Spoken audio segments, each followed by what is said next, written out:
Assalamualaikum warahmatullahi wabarakatuh.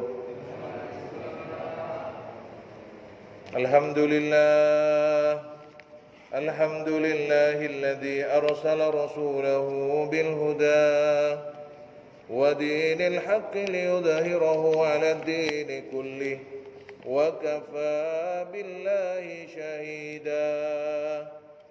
Asyhadu an la ilaha illallah wahdahu la syarika lah wa asyhadu anna sayyidana Muhammadan abduhu wa rasuluhu la nabiyya ba'dah.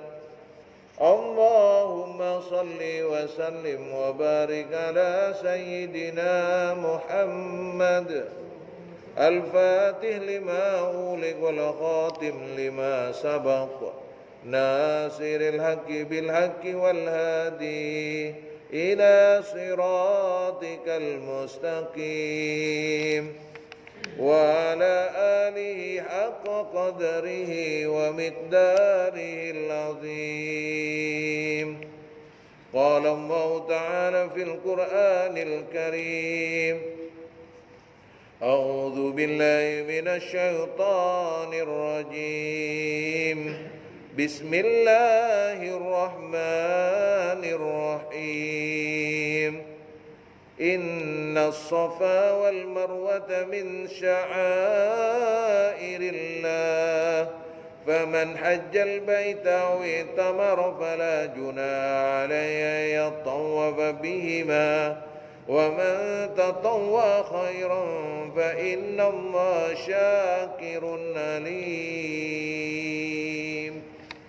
Sadaqallahul azim. Ashabul fadilah, para alim, ulama, para asatid, para sepuh, bini sepuh, segenap takmir Masjid Al-Furqan, Bapak Ibu jamaah salat maghrib dan isya yang dirahmati dan semoga selalu dibarokai oleh Allah Subhanahu wa taala.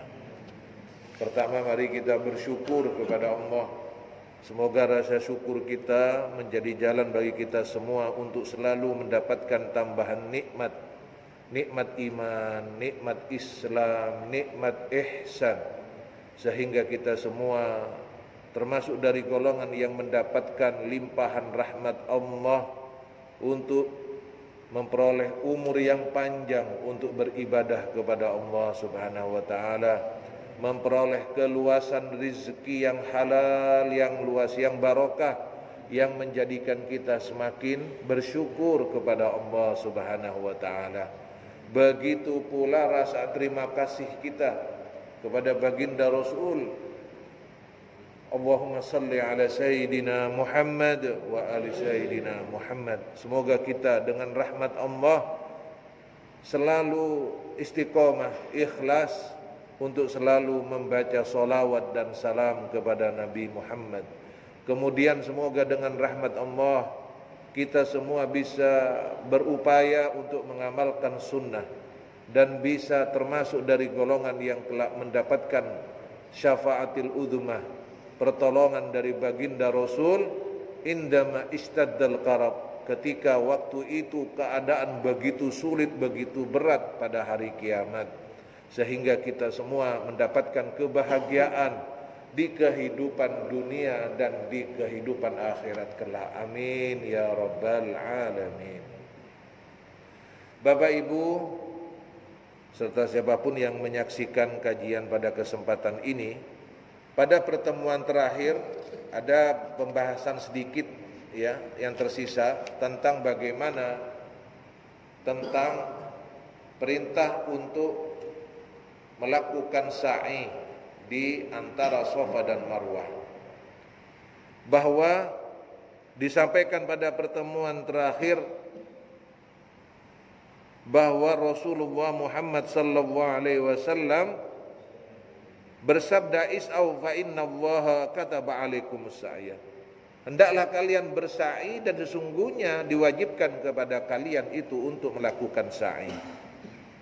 Maka disampaikan faqad bayyana Allah, maka sesungguhnya Allah telah menerangkan kepada kita ta'ala anna tawaf baina Safa wal Marwah, untuk berkeliling, untuk pergi di antara Safa dan Marwah itu adalah min sya'airillah, syiar dari Allah.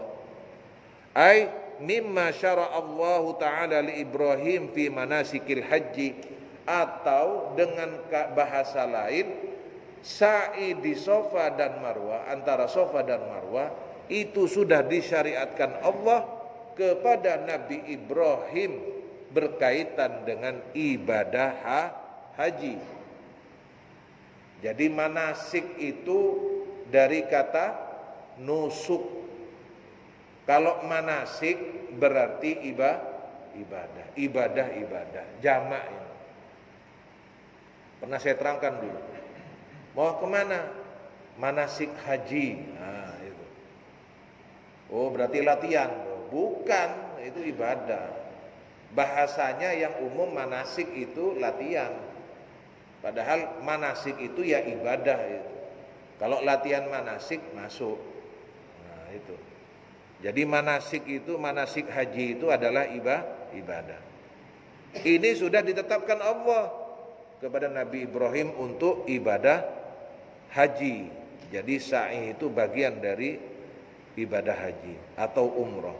Wa qad taqaddama fi hadits Ibnu Abbas, dan telah disampaikan pada masa yang lampau dalam hadis Ibnu Abbas, anna asla dzalika ma'khudun min tawafi Hajar.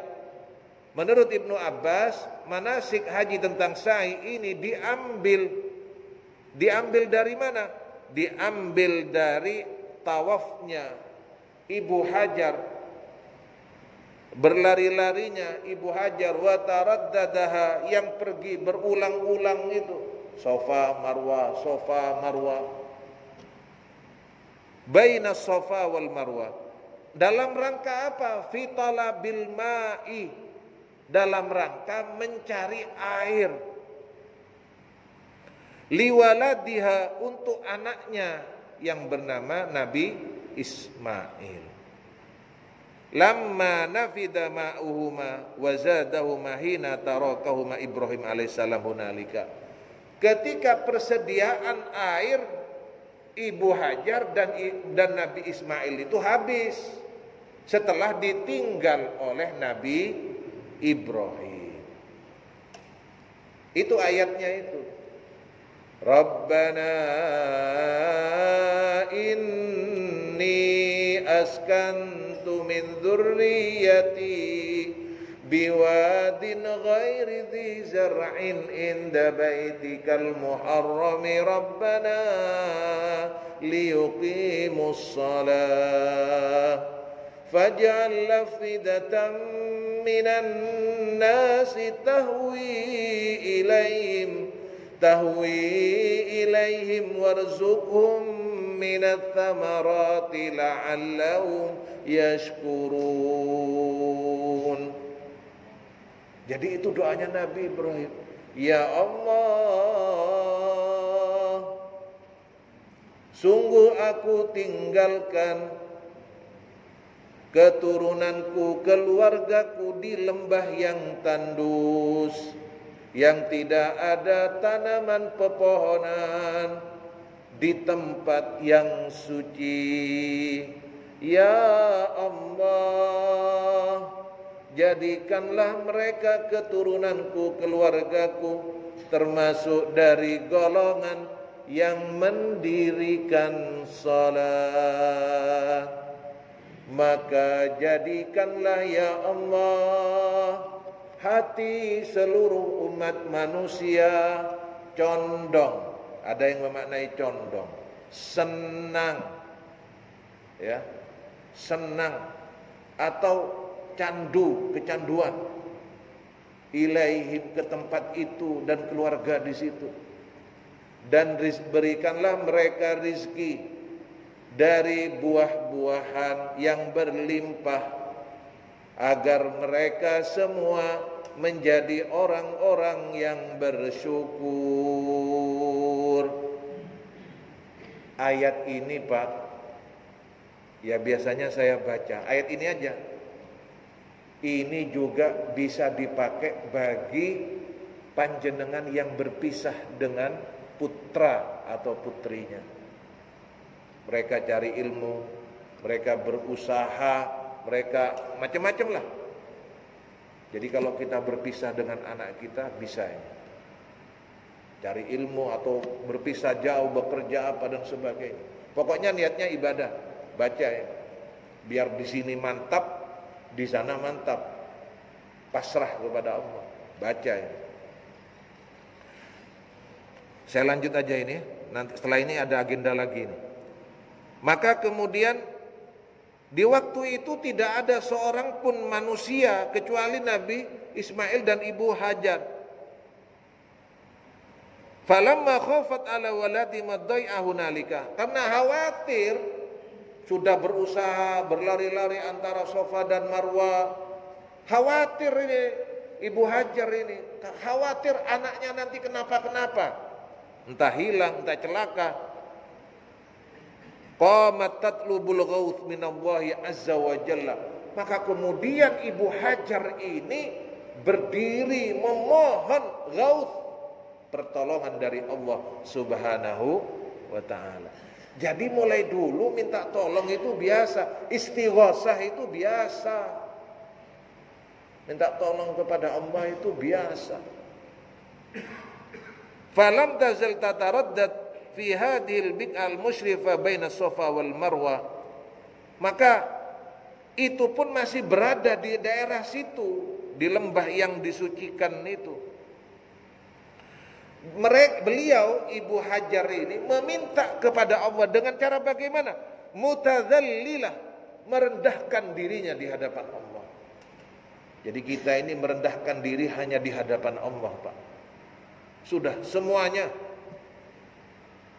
Jangan, caranya itu jangan lupa merendahkan diri. Khaifah, dengan penuh rasa takut. Wajilah, bergetar. Muttarrah, fakirah, mengharap, benar-benar mengharap, begitu butuh ilallahi ta'ala, kepada Allah Subhanahu wa ta'ala. Fi hidayatin qalbuhu wasilahu hali wa ghufrani dambih. Dan juga meminta agar supaya diberi petunjuk oleh Allah hatinya, kemudian diperbaiki urusannya. Siapa Pak di antara kita yang tiba-tiba langsung jreng jadi? Siapa? Tidak ada. Ya kalau rokok 76 itu, kamu bisa minta satu permintaan. Nah, itu kan ya Indonesia aja ya. Iya, tidak bisa. Ini contoh bagaimana kita yang dalam kesulitan meminta kepada Allah untuk lebih baik kondisinya ini. Kita merendahkan diri di hadapan Allah, menunjukkan butuhnya kita kepada Allah, menghambakan diri di hadapan Allah, sehingga kemudian apa yang terjadi? Allah membuka kesulitannya, mengangkat kesulitannya, sehingga berganti kesulitan yang amat sangat berat. Jadi gini, saya pernah baca itu istilah bahasa Arab itu. Kalau sudah tali sudah semakin bunyi kretek-kretek, itu sudah berarti akan segera putus. Malam kalau semakin gelap, biasanya kan orang yang takut Pak malam hari kan ingin segera pagi menjelang. Maka kalau malam semakin pekat, semakin gelap, pagi akan segera menjelang. Masalah, cobaan, persoalan, kalau semakin rumit, tambah rumit. Secara teori dari apa yang saya sebutkan itu, permasalahannya akan segera selesai. Insya Allah. Ini yang dialami ini. Ditinggal suami, kebutuhan habis, air tidak ada, khawatir kepada anak kita. Apa yang perlu kita lakukan? Gak ada lagi.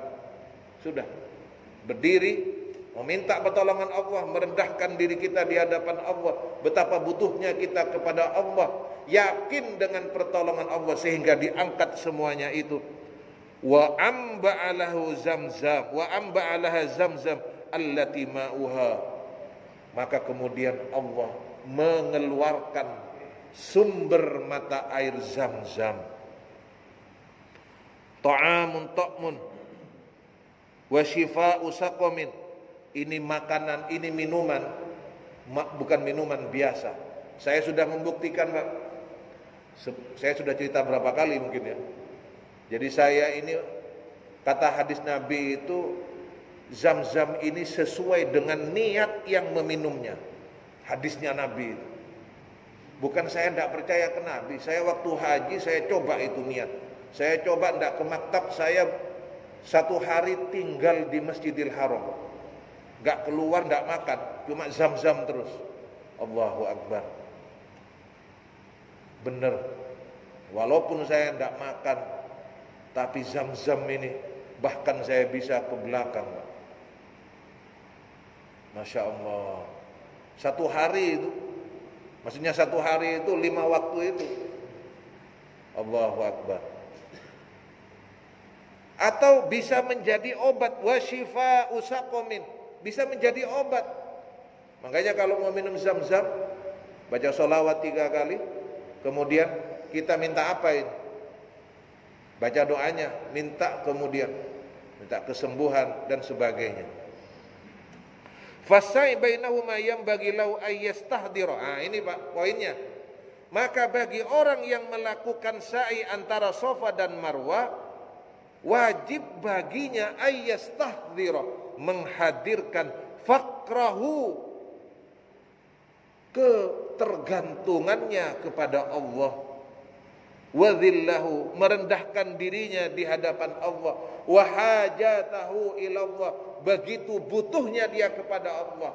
Jadi sambil kita ini sa'i antara Safa dan Marwah, kita itu menghadirkan tadi itu, butuh kepada Allah, merendahkan diri kepada Allah. Bukan hanya disuruh lari-lari juga ya, bukan. Ini apalagi kalau nggak tahu manasik sering bolos, waduh ini.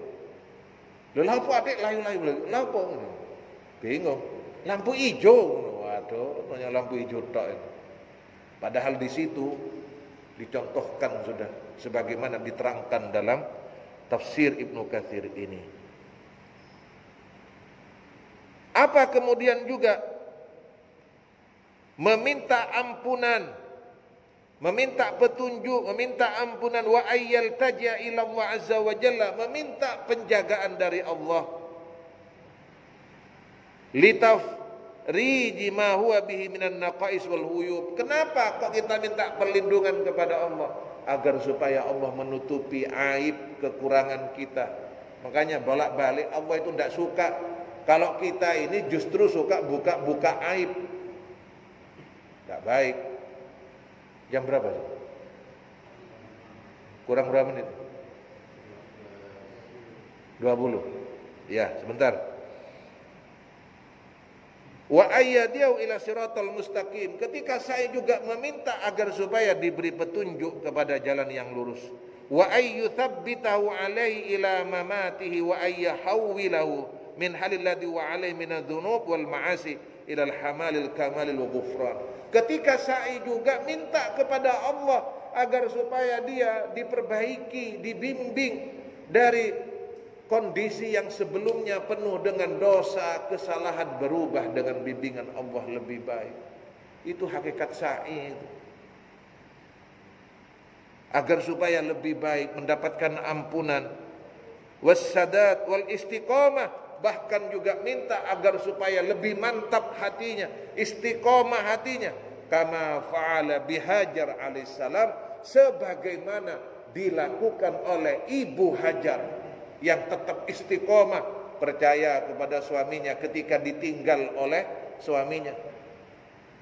Ketika Nabi Ibrahim itu dipanggil, wahai suamiku, wahai Ibrahim, kamu tinggalkan aku.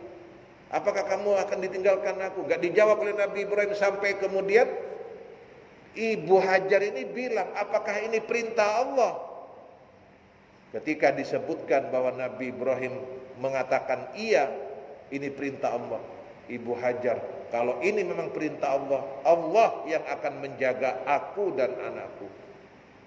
Masya Allah, ini pelajaran yang berharga dari ibadah sa'i antara Safa dan Marwah. Bagaimana dengan tafsir wa man tatawwa khairan? Ada yang memaknai qila zada tawafu bainahuma ala qadril wajib. Yang dimaksud berbuat kebajikan dalam hal ini artinya menambah jumlahnya. Ada yang berpendapat itu kan 7, 1, 2, 3, 4, 5, 6, 7. Ada yang memaknai lebih dari itu, jadi enggak hanya 7. Ada juga dalam tatawwu ini digunakan untuk haji tatawwu atau ibadah yang tambahan sunnah, bukan yang wajib. Maksudnya yang wajib itu kan haji. Nah ini kalau misalnya umroh, ada yang berpendapat seperti itu. Jadi tatawwu di sini khairan fi sa'iril ibadat. Maksudnya tatawwu adalah kebaikan dalam semua ibadah. Jadi tidak menghitung perintahnya dalam hal yang wajib saja, tapi dia mau menambahi sebagai amalan sunnahnya. Wa azasalis ilal Hasan Basri wallahu a'lam. Fa inna Allah syakirun alim. Ay yuthibu 'alal qalili bil katsir. Allah akan menghargai usaha hamba-hambanya yang bersa'i itu. Baik ketika haji atau ketika umrah atau ketika dia itu melaksanakan umrah wajib atau umrah sunnah. Umrah wajib kan ketika pertama kali itu. Setelah itu kan umrah sunnah namanya. Maka Allah menghargai semua yang dilakukan oleh hambanya. Alimun biqadril jaza fala yafas ahadan thawahu. Maka tidak akan ada yang dirugikan oleh Allah dari apa yang dilakukan oleh hamba-hambanya. Semuanya dihitung. La yadlimu mithqala dzarratin wa in takahsatun yudha'ifa wa yu'ti min ladunhu ajrun 'azima. Jadi tidak ada yang Allah zalimi dari pahala yang akan Allah berikan. Semuanya sesuai dengan amal ibadahnya. Ini pembahasan tafsir surat Al-Baqarah ayat 158, kekurangan milik saya, keterbatasan milik saya. Semoga Allah yang menyempurnakan dan menjadi ilmu yang bermanfaat dan bisa diamalkan. Akhiran, Assalamualaikum warahmatullahi wabarakatuh. Selanjutnya